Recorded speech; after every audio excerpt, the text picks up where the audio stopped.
My wife always kept her phone on silent and said I was too controlling when I asked who she was texting. One night, I synced her phone to our iPad without telling her. A message popped up. I love when he's asleep.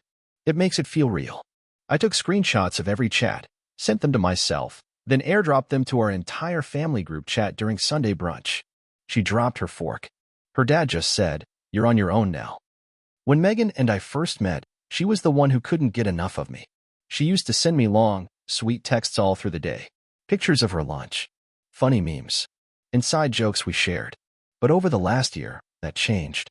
Little by little, she started acting different. She would keep her phone face down on the kitchen counter, always on silent. If it buzzed and I even glanced over, she'd snatch it up like it was a grenade about to go off. At first, I thought maybe it was just stress. Work had been piling up for both of us. Late nights, missed dinners. I didn't want to jump to conclusions. But when I asked her who she was texting one night, she looked at me like I had slapped her. "You're way too controlling," she said, pulling her phone closer to her chest. I just stood there, not even knowing what to say. Me? Controlling?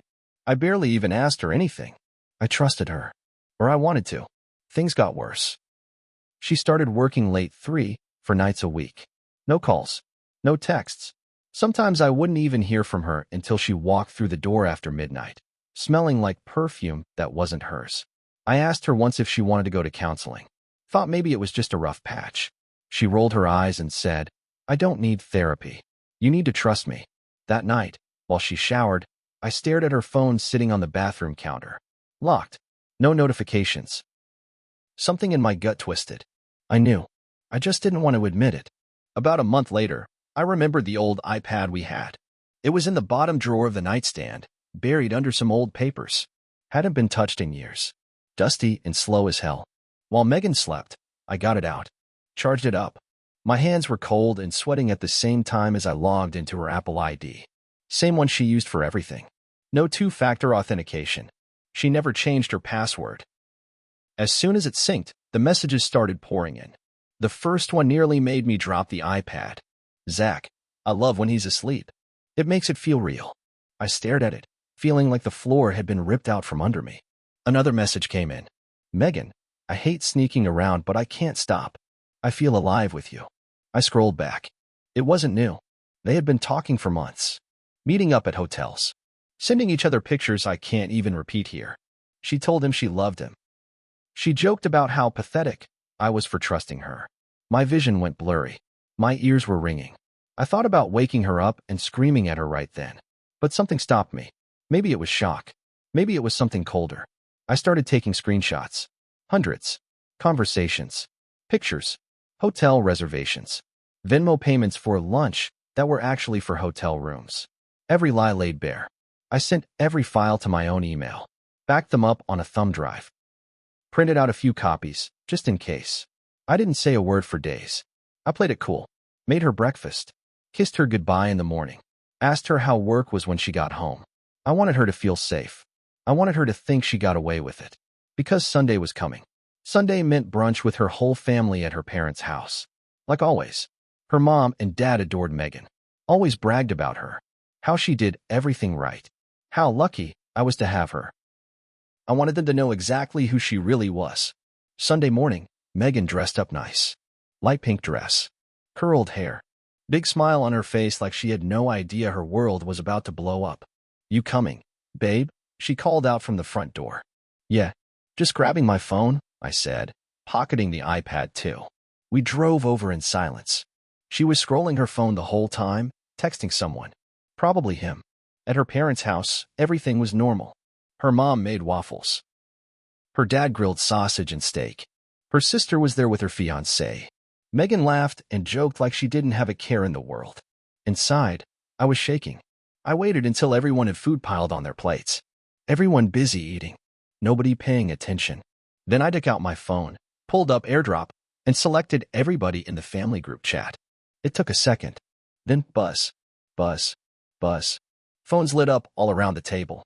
First, confused looks. People thinking maybe it was a joke. Then reading. Then silence. Megan's sister gasped, loud. Her fork clattered onto her plate. Her mom's hand flew up to cover her mouth, tears already welling up. Her dad's face went dark, like a thundercloud. Megan picked up her phone. She stared at the screen. Her hand shook so bad she dropped it onto the table. She looked at me. Her mouth opened, but no words came out. Finally, her dad broke the silence. He put his fork down slowly, looked Megan dead in the eye. His voice was so quiet, you could barely hear him. "You're on your own now." Nobody else said a word. Megan burst into tears, ugly sobbing, begging her mom to say something. Her mom turned away. Her sister just shook her head like she didn't even recognize her anymore. I stood up, tossed my napkin onto my plate. "Keep the house. I want none of it." I walked out the front door. She didn't follow me. I drove away from her parents' house with the windows down, not even knowing where I was going. I just needed air, needed space.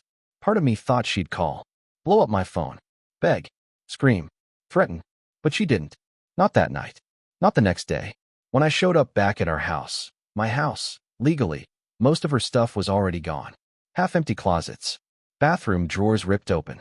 The key she'd always kept on her ring was sitting on the kitchen counter. There was a note next to it. Just 2 words. "I'm sorry." It made me laugh. Not a good laugh. A bitter, ugly one. She wasn't sorry she did it. She was sorry she got caught. 2 days later, I was sitting in the lawyer's office. Mr. Greenfield. Older guy. Been doing divorces for 30 years. He leaned back in his chair after I showed him everything. "You came in prepared," he said, flipping through the printouts. "I don't want anything from her," I said. "I just want her gone." He nodded. "We'll file fault-based under adultery. It won't give you everything, but it'll help you keep the assets you care about." Good enough for me. That night, Megan finally called. I let it ring. Then she texted, over and over. "Please just talk to me. You're throwing away everything over one mistake. You don't even know the full story." He meant nothing. I stared at the messages until the screen went dark. Then I blocked her. 3 days after that, her sister, Jenna, showed up at my door. I wasn't expecting her. I almost didn't answer, but she kept knocking. When I opened it, she looked wrecked. Puffy eyes. Red nose. No makeup. "Can I come in?" she asked, her voice barely a whisper. I stepped aside. She sat at the kitchen table, looked around at the empty chairs like she was expecting Megan to walk in. Finally, she said it. "She's saying you ruined her life." I didn't say anything. "She's telling everyone you were abusive, controlling, that you isolated her." I let out a sharp breath through my nose. Of course, Megan couldn't just admit she screwed up. She had to spin it. "She said you hit her once," Jenna added, looking at me like she already knew it wasn't true but needed to hear it from my mouth. "Never laid a finger on her," I said. Jenna nodded, like she believed me.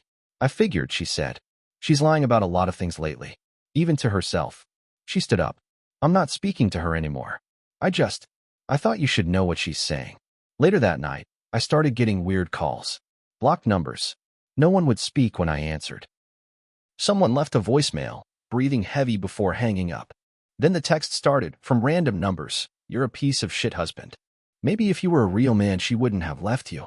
You deserved it." I knew it was Megan and her friends. Maybe even Zach. Maybe both. Didn't matter. I wasn't going to play their game. A week later, the sheriff showed up at my door with papers. Megan had filed a restraining order. Said I was harassing her. Said I was threatening her. Said I was unstable. I had barely even spoken to her since brunch. Hadn't sent a text. Hadn't even driven past her new apartment. It was pure revenge. She knew she was losing. She wanted to hurt me before I could fully move on. The court date was in 2 weeks. The day of the court hearing, I wore a plain suit. Nothing flashy. Just clean and respectful. I walked into that courtroom feeling sick to my stomach. Not because I was guilty. Because I knew how easy it is for lies to stick once they're said out loud. Megan was already there, sitting with her lawyer. She looked smaller than I remembered. Pale. Eyes darting everywhere, but never at me. When the judge called us up, Megan's lawyer went first. He painted a real, ugly picture. Said I was obsessive. Angry.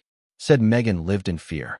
Said she had no choice but to leave because I made the home emotionally unsafe. I just sat there, jaw locked, hands folded in front of me. When it was my lawyer's turn, he stood up real calm. "Your Honor," he said, "we have documented proof of Mrs. Sanders' infidelity, deceit, and coordinated harassment campaign against Mr. Sanders after being exposed. We'd like to submit it into evidence." He handed the clerk a thick folder. "Screenshots." emails, even the threatening texts from her fake numbers. The judge skimmed through some of it, frowning deeper the more he read. When it was my turn to speak, I kept it simple. I told the truth. No fancy words. No long speeches. I loved my wife, I said. I trusted her. She lied. She cheated. When I found out, I left.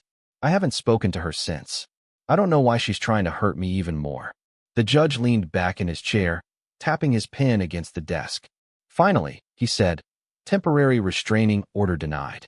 And Mrs. Sanders, if you attempt to file false claims again, you'll be facing contempt of court charges. Megan didn't even argue. She just crumbled in her seat. Her lawyer looked furious.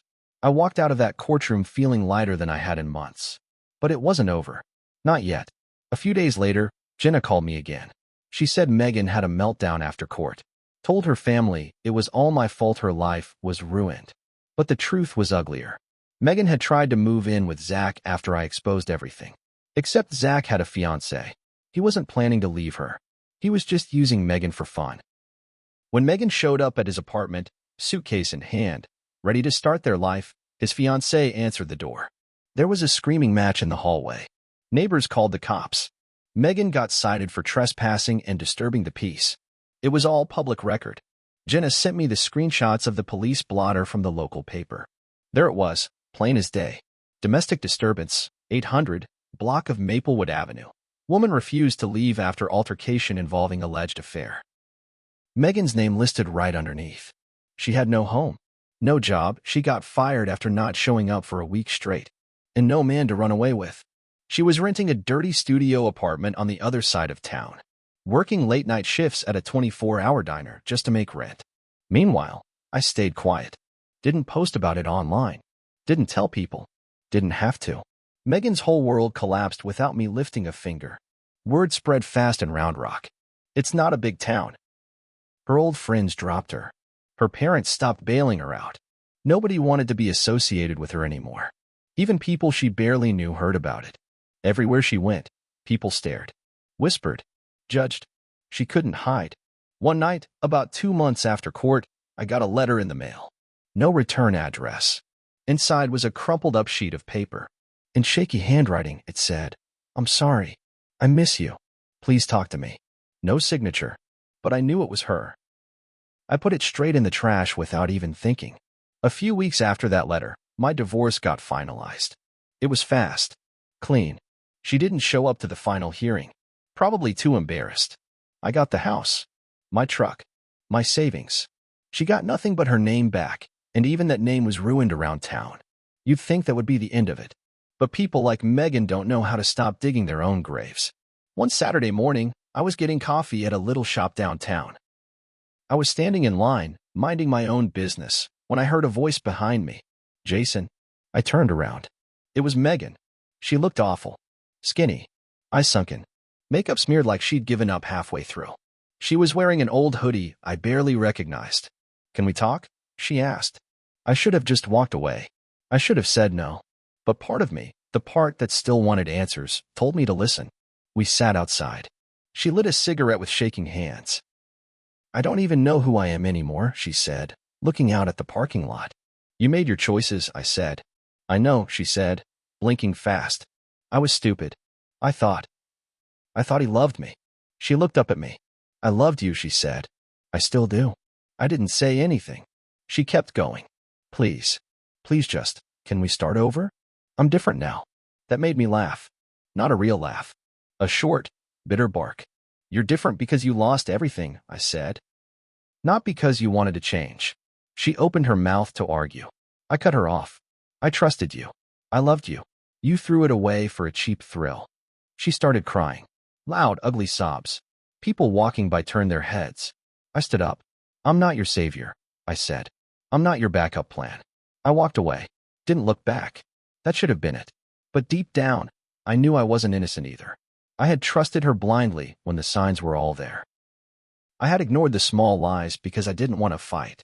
I had let my love for her make me stupid. I had been weak.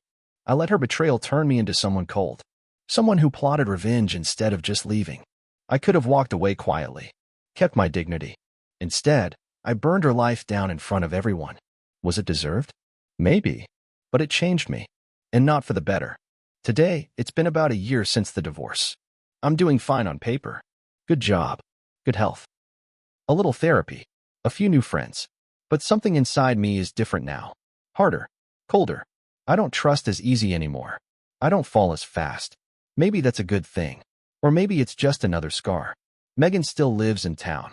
I see her sometimes, working late shifts at the diner. Head down. Hair tied back. No more spark. She looks older than she should. We don't speak.